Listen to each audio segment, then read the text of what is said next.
Hello and welcome to HBM's Crypto Corner for Wednesday, October 30th, 2024. Tomorrow is Halloween, so happy early Halloween. Anyway, we have a few things to talk about, so let's get started. The Lake Worth monster is a classic small-town cryptid. Reviewing Lyle Blackburn's Lake Worth monster, the true story of the Greer Island Goat Man. It began with an incident that sounds like a scene from a 1960s B movie. John Reichardt and his wife Linda were down by the shore of Lake Worth, an artificial lake which serves as a reservoir for the nearby Fort Worth, Texas community, in the early morning hours of July 10, 1969. John was hoping to do some night fishing while Linda sat in the passenger seat of their parked car, reading a book. Suddenly, John heard Linda scream and, rushing back to see what happened, was confronted with the sight of a large, man-like monster covered in white fur trying to get at his wife through the window. John jumped in the driver's seat and the two quickly sped away. John initially described the creature as resembling the mythical satyr, so the Lake Worth monster also came to be known as the Greer Island Goat Man. In recent years, more attention has begun to be paid to these extremely localized cryptid cases, especially as the attending communities seek to capitalize off them with tourist attractions and festivals. Texas-based researcher Lyle Blackburn has emerged as the preeminent authority on such incidents, having previously authored excellent books on the Fouke Monster of southern Arkansas, the Lizard Man of Bishopville, South Carolina, and Momo the Missouri Monster. Being a native of Fort Worth, it was only a matter of time before Blackburn turned his attention to the Lake Worth monster, the subject of his latest book, and now the definitive document on this legend, Lake Worth Monster, the true story of the Greer Island Goat Man. Legendscape Publishing, 2024.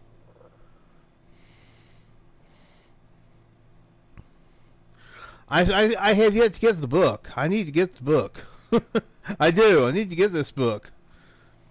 I love Lyle's books. He always writes in a terrific style. The style that he writes in is really good.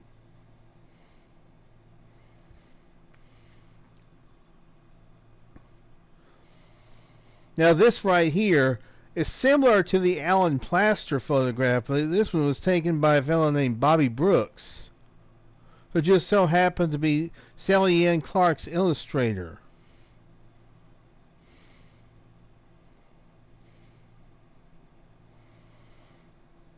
This is not the Alan Plaster photo. This is a different photo. I have a Polaroid of this particular picture. I got it from an eBay auction a few years ago. I still have the picture.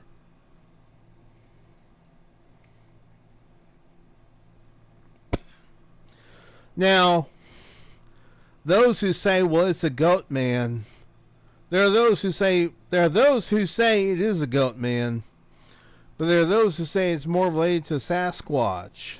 It looks more like a Sasquatch, a classic Sasquatch, than it does some sort of a goat man. Although one witness claimed that something scaly and white jumped onto the hood of his car during that time period. Something covered with scales, almost like leaves on the body.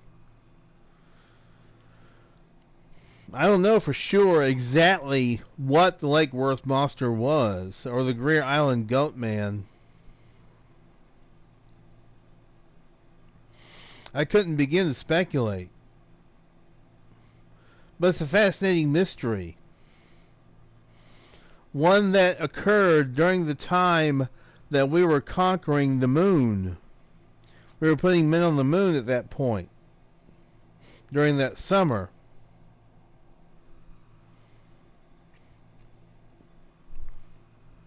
So, it's interesting timing. It was pretty interesting timing to have this occur during the time of the moon landing.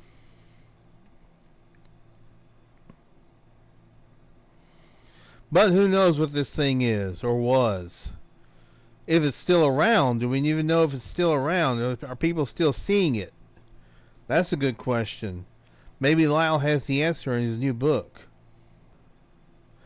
And it appears that Steve Coles and Chris Bennett have run afoul of YouTube's copyright system.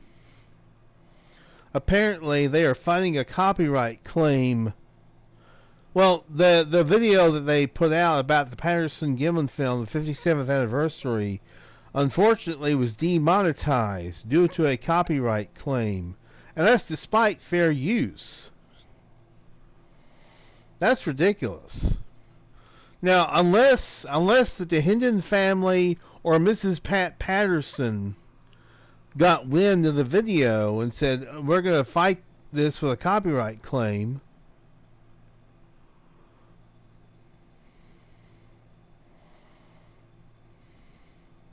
I mean, obviously the Patterson-Gimlin film is copyrighted. But a lot of people have been using it for years with fair use claims and have not had any problems. Why all of a sudden are Steve and Chris having problems? Who knows? It could be just something wonky with YouTube. But then again, YouTube is pretty wonky. They have attempted to censor comments that I have made on videos.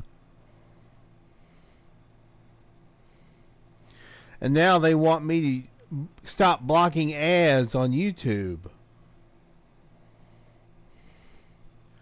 Well, it's like, screw that. I'm not going to do that. I'm not going to block ads on YouTube. I don't like ads. I don't want to see ads. All I have to do is close the browser and reopen it to get my ad blocker working again. But every once in a while, YouTube will try to put that little notice up on the screen. YouTube says you're not allowed to block ads. Well, yes, I am allowed to block ads. YouTube wants to get that money. They want that money, obviously.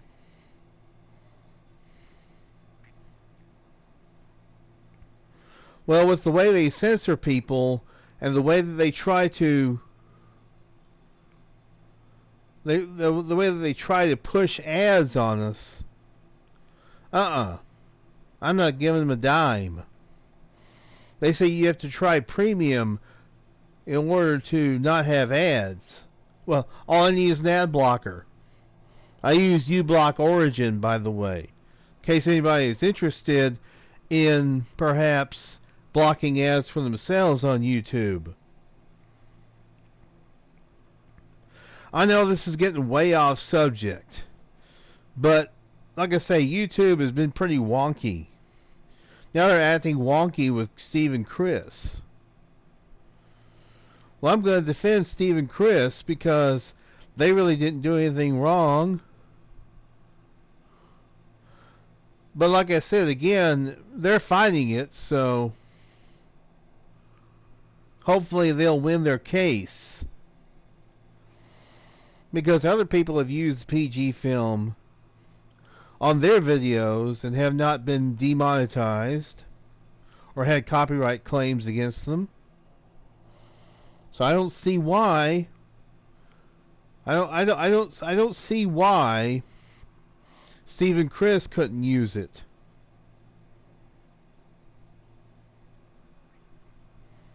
But anyway, that's the crazy world we live in, folks. Now here's a post that showed up the other day on the LochNessMystery.blogspot.com. Latest sonar contact from September of 2024. This is allegedly the Loch Ness Monster. I've already discussed this in a previous video. Almost 4 years to the day, the Loch Ness Cruises Company published another sonar image of interest at the beginning of this month. The actual incident was on Sunday, the 22nd of September. This is the account as described by the Daily Telegraph on the 4th of October. Original link. I found Loch Ness Monster on ship's sonar, claims captain.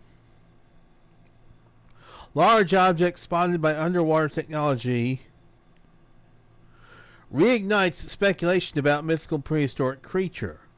A captain has claimed he found the Loch Ness Monster using the sonar system on his boat. Sean Sloggy, 30, was preparing his Spirit of Loch Ness pleasure boat to sail last month when a large object was spotted on the vessel's underwater sensors. The outline, which was detected nearly 100 meters beneath the surface of the Highland Loch, bears an eerie resemblance to a plesiosaur, which many have speculated could be the reptile group the fabled Loch Ness Monster belongs to. The footage has reignited speculation that Nessie, the creature alleged to inhabit the large body of water near Inverness, might really exist. I said, and I'm quoting, "What the hell is that?" recalled Mr. Sloggy of the sighting on September 22nd. "It was bigger than anything else I've ever seen. We've seen all sorts of fish that shouldn't be here. But this was different. You should have felt the chills on the boat." Speaking to the Daily Mail, he added, "I've worked here for 9 years and never seen anything like it. And sonar doesn't lie. The boat has been on 5 whiskey distillery tours before going out on the loch. It's just doing its job." Mr. Sloggy, who works for Cruise Loch Ness, said the object remained visible for 2 to 3 minutes and that he and maritime pilot Liam McKenzie, 29, were able to take a screenshot before it disappeared from the dashboard. He said it appeared in different colors, which are thought to indicate pockets of air and heat signatures, which would suggest the object was alive. A previous sonar image captured on Loch Ness in 2020 was said to be the most compelling evidence yet of the existence of Nessie.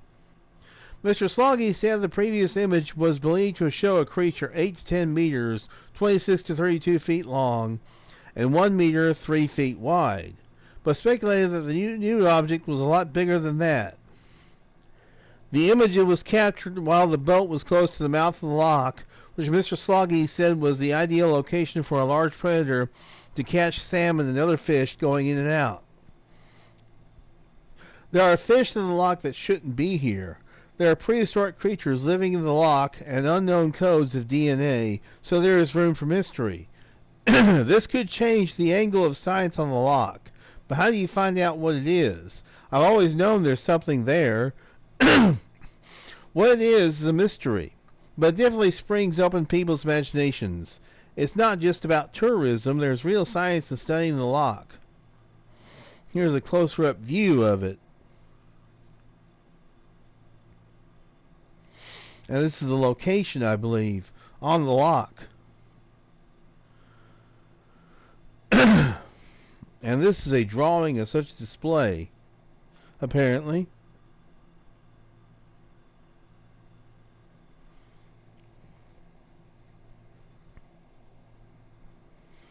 Now, there are those who believe that Nessie is a plesiosaur. There's only one problem with that. How do they go on land? Because Nessie has been seen on land a few times. I wouldn't think a creature with flippers would be able to walk on land. So we're talking about something that has legs and has feet. That doesn't match a plesiosaur.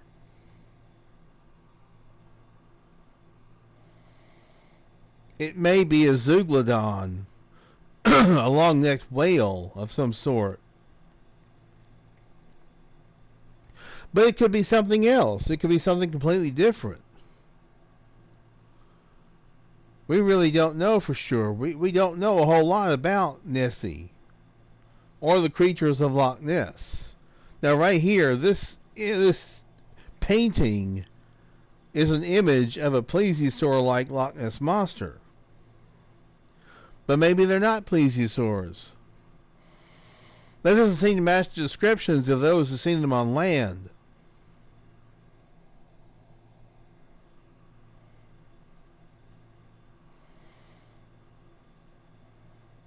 So, again, something with flippers, I don't believe would be able to walk on land.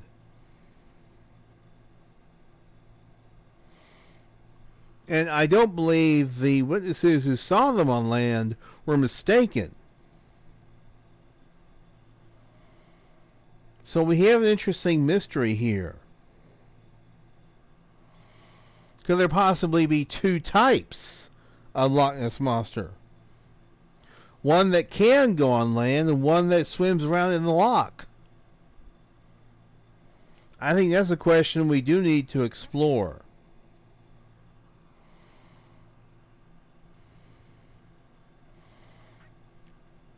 Because it doesn't make sense to me for something with flippers to be able to walk on land.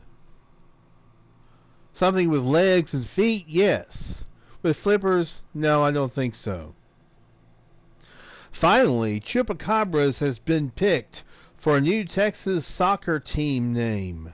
A forthcoming professional soccer team in Texas is the latest to take inspiration from the world of cryptozoology, as the club has been dubbed the Chupacabras. The monstrous moniker for the group that will play in the community of McKinney was reportedly the overwhelming winner of a fan vote, wherein the bloodthirsty beast received more support than the combined total of the two closest runners-up. Set to start playing in a soon-to-be-announced lower division soccer league in 2025, the McKinney Chupacabras FC has smartly already rolled out a bevy of merchandise featuring their fearsome logo. The team joins a growing list of sports organizations with cryptid names, including the NHL's Seattle Kraken and New Jersey Devils. Let's check out this merchandise.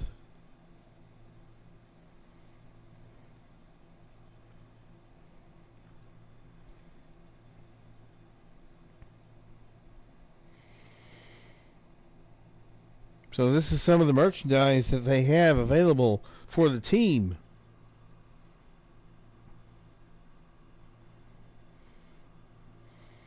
They have t-shirts, flags, hats, koozies, beanies, stickers,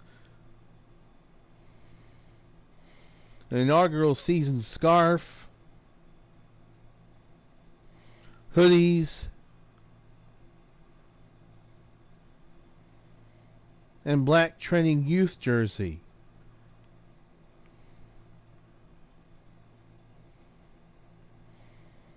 These are just some of the items that can be picked up.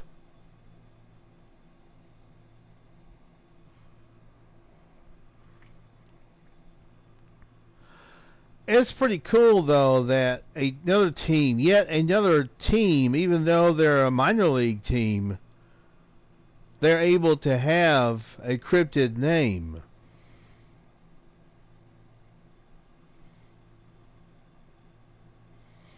We already have one hockey team, I think it was in Colorado. That's called the Yeti. Their name is the Yetis. So why not Chupacabras? Even though the description, the way this looks is all wrong, that's not what Chupacabras actually look like. They're basing this more on the Texas quote-unquote Chupacabra. The supposed the dogs with mange and coyotes with mange, which are believed to be Chupacabra.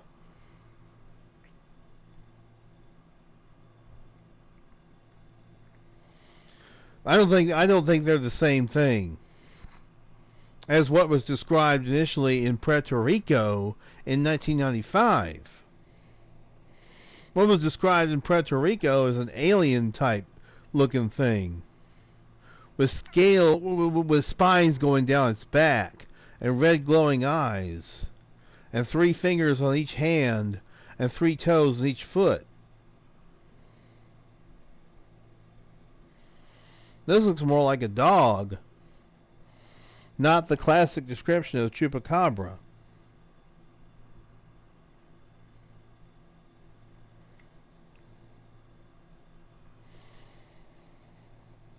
So, but still pretty cool anyway that the team is being called after a cryptid. It is still cool nonetheless, regardless of whether the Chupacabra in question looks something like are more like a dog with mange rather than an alien type looking creature. Still, I say good on them. And that's going to do it for this week. We want to thank you very much for tuning in. You guys are the heart of the show. I always say that, but I always mean it, and I'll continue to do this as long as you guys want me to. And check out my latest UFO Corner. I talk about a new display that's being put out, that has been put into a elementary school in Rio Rancho, New Mexico.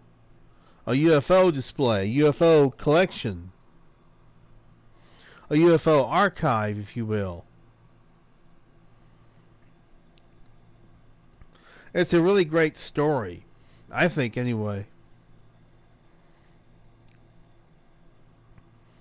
Something that's accessible to the general public. By appointment only, but still. I wouldn't mind going there myself and checking it out. To be quite honest. But anyway, this is the Crypto Corner. This is not the UFO Corner. So, but anyway, check out that latest video. It's on my channel. And until next week, y'all be good or be good at this HBM's Crypto Corner.